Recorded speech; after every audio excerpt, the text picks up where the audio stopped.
le monde est mené par l'argent. Et jamais auparavant l'économie mondiale n'a été si interreliée. Qu'arriverait-il si l'argent cessait de circuler? Saviez-vous que le monde a déjà presque découvert cela? L'économie partagée par les États-Unis et la plus grande partie du monde en est déjà venue à quelques jours ou quelques heures d'imploser.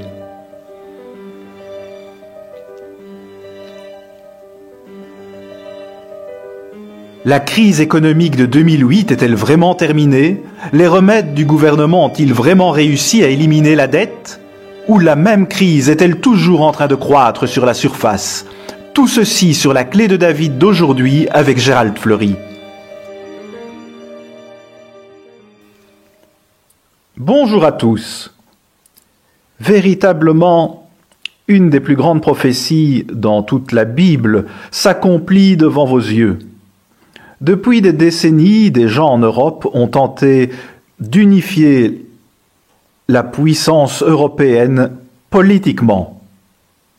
Et ils ont été incapables de le faire. Et pourtant, si vous lisez Apocalypse 17, cela dit qu'il y aura 10 rois là-bas qui vont devenir une véritable superpuissance, et elle deviendra ce qui est appelé le Saint-Empire romain. Et elle sera aussi menée par un homme fort, un dirigeant puissant qui va, aider à détourner en quelque sorte cette Union européenne, qui est une véritable puissance dans le monde d'aujourd'hui. Nous avons un nouveau livre sorti d'impression, et nous allons vous l'offrir maintenant, et il est intitulé « Le Saint-Empire romain selon la prophétie ». Et c'est un livre qui va vous choquer et vous inspirer en même temps. Et c'est véritablement une clé pour comprendre la prophétie biblique. Et j'espère que chacun d'entre vous le demandera. L'histoire de l'Europe est l'histoire de la guerre. Mais aujourd'hui, l'Europe est essentiellement en paix. Plusieurs croient que son économie est trop forte, que ses secteurs financiers sont trop interconnectés, ses politiques sont trop interdépendantes, ses gouvernements sont trop interreliés, son union est trop interconnectée pour faire la guerre. Est-ce le cas? Même aujourd'hui, au-delà de la Deuxième Guerre mondiale, au-delà de la guerre froide, l'Europe est impatiente. L'Europe est violente. L'Europe est-elle trop moderne pour être agressive? L'Europe est-elle trop éclairée pour devenir un empire? L'Europe est-elle trop moderne pour la guerre?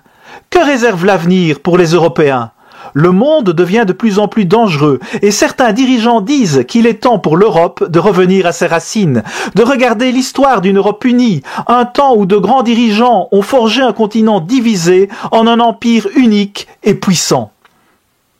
Il travaille à relever la force politico-religieuse la plus puissante de l'histoire.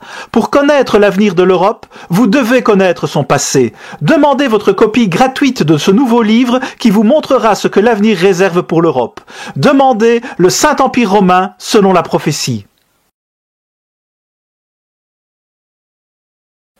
Mais comment ces 10 nations vont-elles s'unir politiquement en Europe ?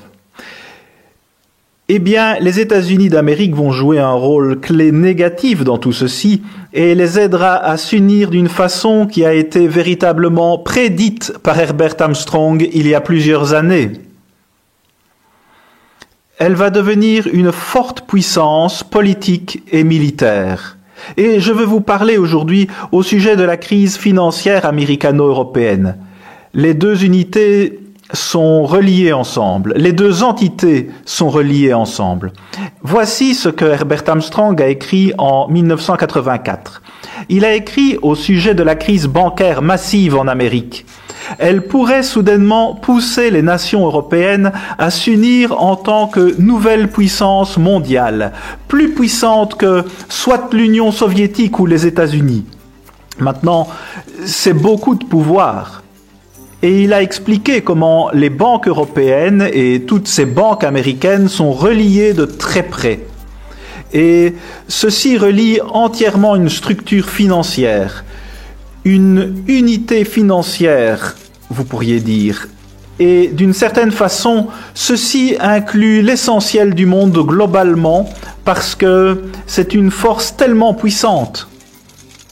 Mais M. Armstrong a prédit il y a des années que cette crise financière pousserait ces 10 nations à s'unir. Ce que ces gens avaient tenté si fortement d'unir à ce point, et ils ne pouvaient pas le faire, et même à ce point, ils n'ont pas encore été capables de le faire comme ils le veulent. Mais le mouvement s'accélère vraiment dans cette direction, et ceci va choquer ce monde quand cette grande superpuissance éclatera sur la scène publique. Vous allez voir ceci se produire dans votre vie, et je veux dire très très bientôt. Il y a déjà une crise financière en cours en Amérique et en Europe, et elles sont reliées de très près, ce qui est peut-être ce que beaucoup de gens ne comprennent pas. L'Union européenne a maintenant 28 nations, ou est composée de 28 nations.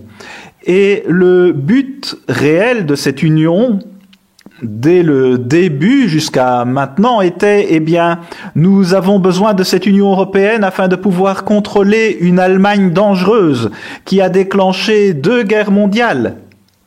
Maintenant, c'était le but original. Mais tout ceci a été renversé et maintenant l'Allemagne en a pris le contrôle financièrement et dirige l'Europe d'une main forte en ce moment.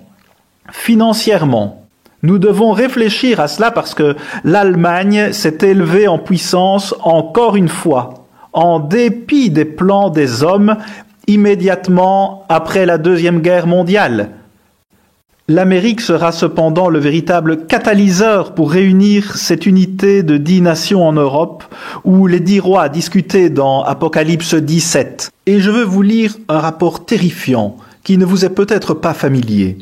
Il devrait être apeurant pour chacun d'entre nous en Amérique parce que, écoutez ce que Nancy Pelosi a écrit dans le USA Today le 17 septembre 2013.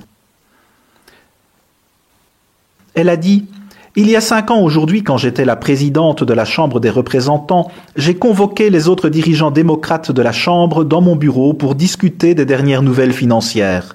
Je leur ai dit que selon la procédure, le secrétaire du Trésor, Henry Paulson, me donnait un résumé de l'état des marchés et du système financier, mais qu'il ne l'avait pas fait cette semaine-là. À ce moment-là, Lehman Brothers s'était placé sous la loi des faillites. Merrill Lynch frôlait la faillite et avait été racheté par la Bank of America. Et 2 jours plus tôt, AIG avait survécu seulement après l'obtention d'un prêt d'urgence de la Réserve fédérale. Après la réunion à 15 heures, j'ai fait un appel au secrétaire Paulson et je lui ai demandé de venir le matin suivant pour un exposé aux élus. Ensuite est venue cette réponse terrifiante. « Madame la Présidente, demain matin sera trop tard. » Demain matin sera vraiment trop tard. Elle écrivit ensuite « Nous avons alors planifié de nous rencontrer à 17 heures ce jour-là et j'ai invité le président de la Réserve fédérale, Ben Bernanke, à nous rejoindre. Plus tard ce soir-là, la réunion a commencé avec les dirigeants démocrates et républicains de la Chambre des représentants et du Sénat. Le secrétaire Paulson a décrit un effondrement et une crise financière digne des profondeurs de l'enfer. Ce sont ses propres mots.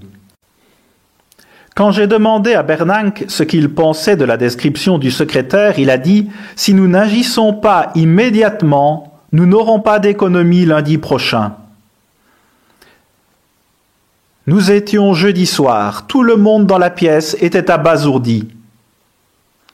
Et dans d'autres rapports, on dit que tous avaient le visage blême tellement ils avaient peur. Et maintenant, quel genre d'impact a eu ce coup contre l'économie américaine? Voici ce qu'a écrit Der Spiegel, c'est le magazine le plus important de l'Allemagne. Il semble bien que les fondations du capitalisme américain ont éclaté, observait le quotidien allemand Der Spiegel. Qu'elles ont éclaté si fort, sous-entendant que la fondation a été virtuellement détruite et qu'elle ne sera jamais capable de se redresser. Voilà ce qu'il sous-entend ici. Et en réalité, notre économie ne s'est jamais relevée de cet effondrement terrible. Qu'avons-nous fait pour tenter de corriger le problème? Eh bien, la chancelière Angela Merkel et le président Nicolas Sarkozy, à cette époque le président de la France, ont dit « c'est la faute de l'Amérique. Et l'Amérique a causé à l'Europe toutes sortes de problèmes et d'effondrements à cause de notre dette outrageante. Tout ceci est causé par la dette. C'est ce qui a causé le problème. Avons-nous résolu le problème de la dette? Avons-nous résolu ce problème? Le département américain du Trésor, sur son site web, écrivait ceci. Quand l'administration actuelle est arrivée au pouvoir le 20 janvier 2009, la dette fédérale courante était de 10,6 trillions. Maintenant, ceci provient du site internet du Trésor américain. Elle s'élève couramment. La dette s'élève à 18,1 trillions. Elle est passée de 10,6 trillions à 18,1 trillions durant l'administration actuelle qui dirige le gouvernement. Le président Obama a ajouté 7,5 trillions durant son terme. Elle sera probablement près de 19 trillions quand il quittera son poste. Il dit ensuite ceci a ajouté au moins 8 trillions de dollars. C'est plus que toute la dette qui a été accumulée par tous les présidents de nos pères fondateurs jusqu'au 19 octobre 2005, ce qui était un an après le début du second terme du président Bush. Elle continue à s'envoler. La dette continue à s'envoler, comme si nous n'aurions aucun contact avec la réalité. Je ne peux pas imaginer pourquoi ceci ne causerait pas la terreur chez beaucoup de gens. Notez ce que nous avons écrit dans TheTrumpet.com le 6 juillet dernier. Je vais seulement citer cet article. Maintenant, la Banque des règlements internationaux, BRI, une des principales autorités financières du monde, prévient que quand la prochaine crise financière frappera, les banques centrales ne seront pas capables de nous sauver encore une fois, que ce soit ici en Amérique ou en Europe. Elles ne seront pas capables de nous sauver. Pourquoi? Tous les systèmes de protection ont été utilisés. Le journal Telegraph a décrit le rapport de la BRI comme une critique cinglante de la politique monétaire globale. Selon la BRI, dans certaines juridictions, la politique monétaire teste déjà ses limites les plus extrêmes, au point d'étirer les limites de l'impensable. Voulez-vous réfléchir à cela? Nous étirons les limites de l'impensable. Serait-il possible que ceci puisse ruiner toute l'économie mondiale? C'est ce qu'ils veulent dire. Ils en sont à étirer l'impensable. Ils ne devraient même pas être là, mais nous en sommes là, en Amérique et dans la plus grande partie de l'Europe.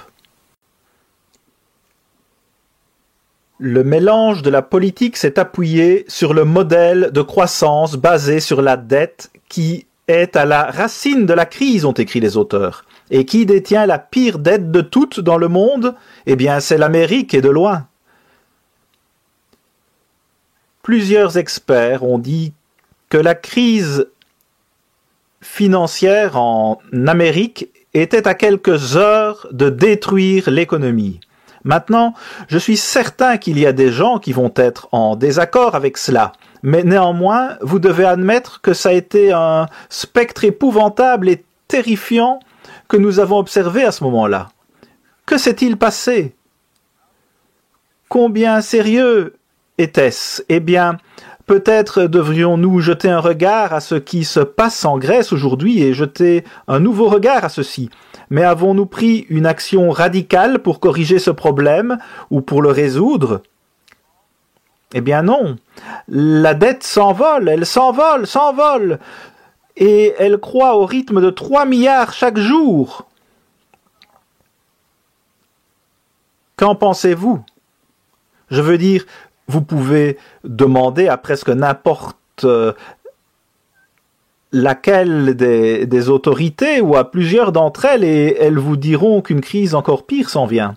Laissez-moi vous lire une autre citation. « Je m'attends que dans la prochaine année ou deux, nous verrons certains problèmes très très sérieux dans les mondes des marchés financiers », a averti le réputé investisseur Jim Rogers, quelques jours avant le rapport de la BRI. Un sérieux problème parce qu'il n'y a rien pour nous sauver. Les taux d'intérêt sont virtuellement à zéro, donc ce genre de sauvetage n'est pas disponible cette fois-ci. Laissez-moi vous lire quelque chose sur la dette gouvernementale provenant du CBO. Le CBO est l'Office du budget du Congrès. Ils sont supposés être le chien de garde de notre budget et de nos finances. Et doivent nous dire quand, quelque chose dérape hors de contrôle. Donc, laissez-moi vous lire une citation d'un article par Stéphane Dinan dans le Washington Times du 16 juin. Voici le titre de l'article. La dette gouvernementale menace de projeter l'économie américaine dans une spirale mortelle, avertit le CBO. Dans une spirale mortelle.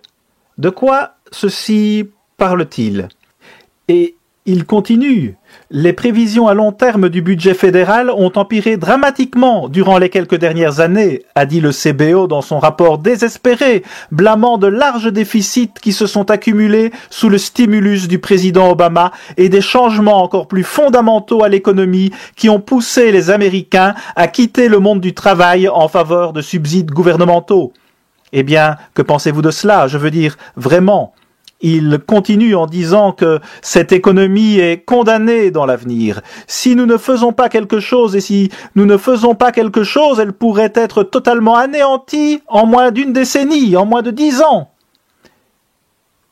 Eh bien, c'est une catastrophe.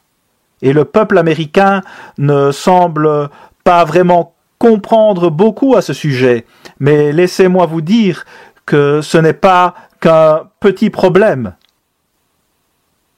Cette dette augmente si rapidement que nous nous affaiblissons à chaque seconde et je veux dire, c'est quelque chose qui devrait nous inquiéter. Alors laissez-moi vous donner ce verset sur les 10 rois qui nous relie à l'Europe et à leur crise financière. Et tout ceci est relié. Et ce qui se produit en Amérique va intensément secouer l'Europe de façon négative. Le verset 10 d'Apocalypse 17. Ceci est au sujet de l'Europe et de ce qui va se produire là-bas et qui se produit en ce moment même. Verset 10. Ce sont aussi 7 rois, 5 sont tombés, un existe, l'autre n'est pas encore venu. Et quand il sera venu, il doit rester peu de temps. Donc il y a 7 têtes au Saint-Empire romain. Et ce nouveau livre vous l'expliquera en détail. Mais M. Armstrong vivait quand la 6e tête était présente, au moment où un existe. Et il a expliqué ce qui se passait et qu'il y avait une autre tête qui n'est pas encore venue, mais qui est arrivée maintenant et qui est prête à éclater sur la scène à tout moment. Et je veux dire à tout moment parce que la Grèce montre combien rapidement cette Union européenne de 28 nations, communément appelée UE, pourrait se dissoudre et pourrait se développer ou disons évoluer de façon inverse en 10 nations ou être réduite à 10 nations. Mais elle ne durera que très peu de temps, il est dit. Et ça signifie 3 ans et demi. Et que va-t-il se produire après cela? Verset 12. Les 10 cornes que tu as vues sont 10 rois qui n'ont pas encore reçu de royaume, mais qui reçoivent autorité comme rois pendant 1 heure avec la bête. Voici les 10 cornes, ou les 10 rois. Maintenant, ceci est la dernière tête de ce Saint-Empire romain. Et il y aura 10 cornes ou 10 rois. Il n'y en aura pas 28, il y en aura 10. Et c'est ce que cette crise financière va déclencher et promouvoir de façon puissante. Donc, encore une fois, notre nouveau livre vous expliquera tout ceci. Mais la crise en Grèce est un signe que l'Union européenne se découd. Et le problème de la dette va causer des problèmes énormes. Et le plus grand de tous sera la dette des États-Unis. Si nous avons un autre effondrement, et plusieurs experts disent que nous en aurons un, et il sera plusieurs fois pire. Je veux dire, je ne fais que vous dire ce que vous pouvez lire pratiquement chaque jour dans vos revues et journaux ou voir à la télévision. Mais cette crise financière en Europe nous dit Dieu, va pousser un homme fort à l'avant de la scène. Daniel 8 et verset 23 vous dit cela. Et ensuite, si vous allez au verset 24, puis au verset 25, vous verrez que Jésus-Christ lui-même va revenir et détruire cette superpuissance en Europe et plusieurs autres superpuissances jusqu'à ce qu'il n'en reste aucune et qu'il règne sur cette terre et lui apporte paix et joie et bonheur pour toujours.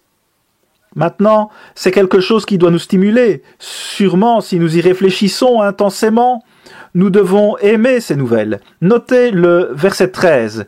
Ils ont un même dessein, ils donnent leur puissance et leur autorité à la bête, ils combattront contre l'agneau, ils combattront Christ. Encore la même chose ici que dans Daniel 8, et l'agneau les vaincra parce qu'il est le Seigneur des seigneurs et le roi des rois, et les appelés, les élus et les fidèles qui sont avec lui les vaincront aussi.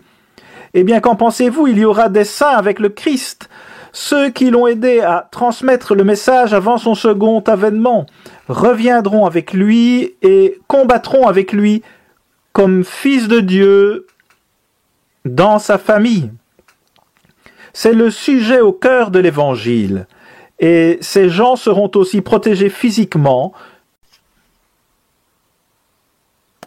Une autre récompense merveilleuse pour avoir simplement proclamé ce message et livré ce message gratuitement à quiconque en veut. C'est pourquoi nous donnons toutes nos brochures, livres et revues gratuitement, l'émission télévisée, tout, parce que Dieu a dit « Vous avez reçu gratuitement, donnez gratuitement ».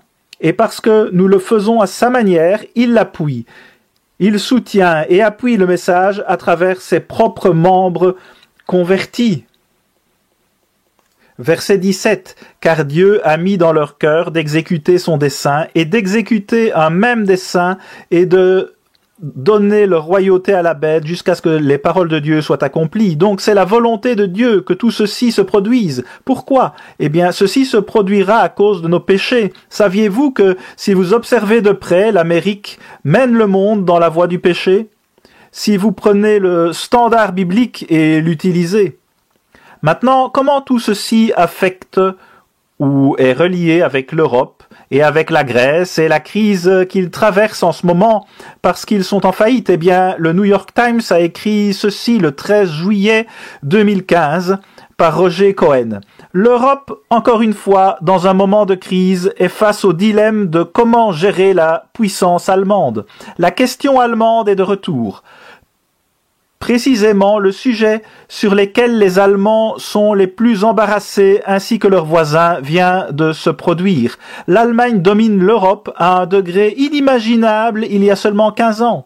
Eh bien, qu'est-ce que cela signifie? Eh bien, regardez ce qu'ils font à la Grèce maintenant, seulement financièrement. Voici un article par Ambrose Evans Pritchard. Ceci est du 13 juillet 2015 et en voici le titre. La Grèce est traitée comme un État occupé hostile par l'Allemagne. C'est de quoi il parle vraiment. Une nouvelle entente pour Athènes est le pire des deux mondes et ne résout rien. En d'autres mots, tout ceci va se défaire et ils vont se réduire à 10 nations. Et tout ceci est prophétisé. Mais cela montre la puissance que l'Allemagne possède déjà. L'Allemagne fait ceci. Et il continue en disant « Elle n'offre aucune voie de sortie convenable de la crise perpétuelle du pays. » Il dit que c'est comme envoyer des gendarmes de l'Union européenne ou des militaires ou quelque chose pour leur imposer tout ce qu'ils veulent. Et il y a Ioannis Varoufakis, l'ancien Premier ministre, qui dit « Le groupe euro est complètement et tout à fait contrôlé par l'Allemagne. » Pouvez-vous imaginer cela? L'Allemagne qui s'avance et contrôle votre pays? Quelque chose d'étonnant se produit en Europe. Et l'Allemagne a une puissance que tous les membres de l'Union européenne devaient supposément contrôler. Ils devaient supposément contrôler une Allemagne dangereuse et regardez ce que fait l'Allemagne aujourd'hui. Et toute cette grande puissance est détournée et sera entièrement détournée avant que tout soit terminé et enlevée, franchement, même au peuple allemand. Notez ce qu'il a aussi dit, et il était catégorique pour décrire qui est responsable. Ceci est tiré du New York Statesman du 13 juillet 2015 et qui dit « J'ai demandé si les attitudes allemandes contrôlent la perspective du groupe euro. » Et il est allé plus loin. « Oh, complètement et tout à fait. Pas les attitudes. » Le ministre des Finances de l'Allemagne. Tout ceci est un orchestre très bien accordé et il en est le directeur et il continue en disant que, voyez, ils sont au-dessus de la loi eux-mêmes et ceci vient de l'Allemagne et c'est de cela qu'il parle. Et je vous le dis, tout ceci était prophétisé. Et il y a encore plus de reportages ici que je pourrais vous donner. Mais je vous le dis, la Grèce est entièrement en faillite et ne peut rien y faire. Voici ce qu'un homme a dit. Soit nous allons accepter ces mesures draconiennes, c'est le ministre de la réforme de la Grèce. Nous allons accepter ces mesures draconiennes ou c'est la mort subite de notre économie à travers la continuation des fermetures de banques, reliées avec l'Amérique. Et c'est donc une entente qui nous est pratiquement imposée, a-t-il dit à la radio de la BBC. Un diplomate a dit que c'était l'équivalent de transformer la Grèce en un protectorat allemand. Ceci est un article de Paul Taylor, et cela vient de Reuters.com. Mais voyez, M. Armstrong a dit, il y a des années, que ce serait l'effondrement du système financier du monde occidental mené par les États-Unis qui allait unir ces 10 nations dans ce qui est appelé le Saint-Empire romain, et il y aura 10 rois. Et ils seront menés par l'Allemagne, et ce sera un choc pour le monde entier. Et à la toute fin de cette dernière tête, avec ses 10 rois, Jésus-Christ viendra personnellement et détruira ce grand empire et établira la paix, la joie et le bonheur pour toute l'éternité. Tout ceci est contenu dans votre Bible tout au long. À la semaine prochaine, ici Gérald Fleury. Au revoir, chers amis.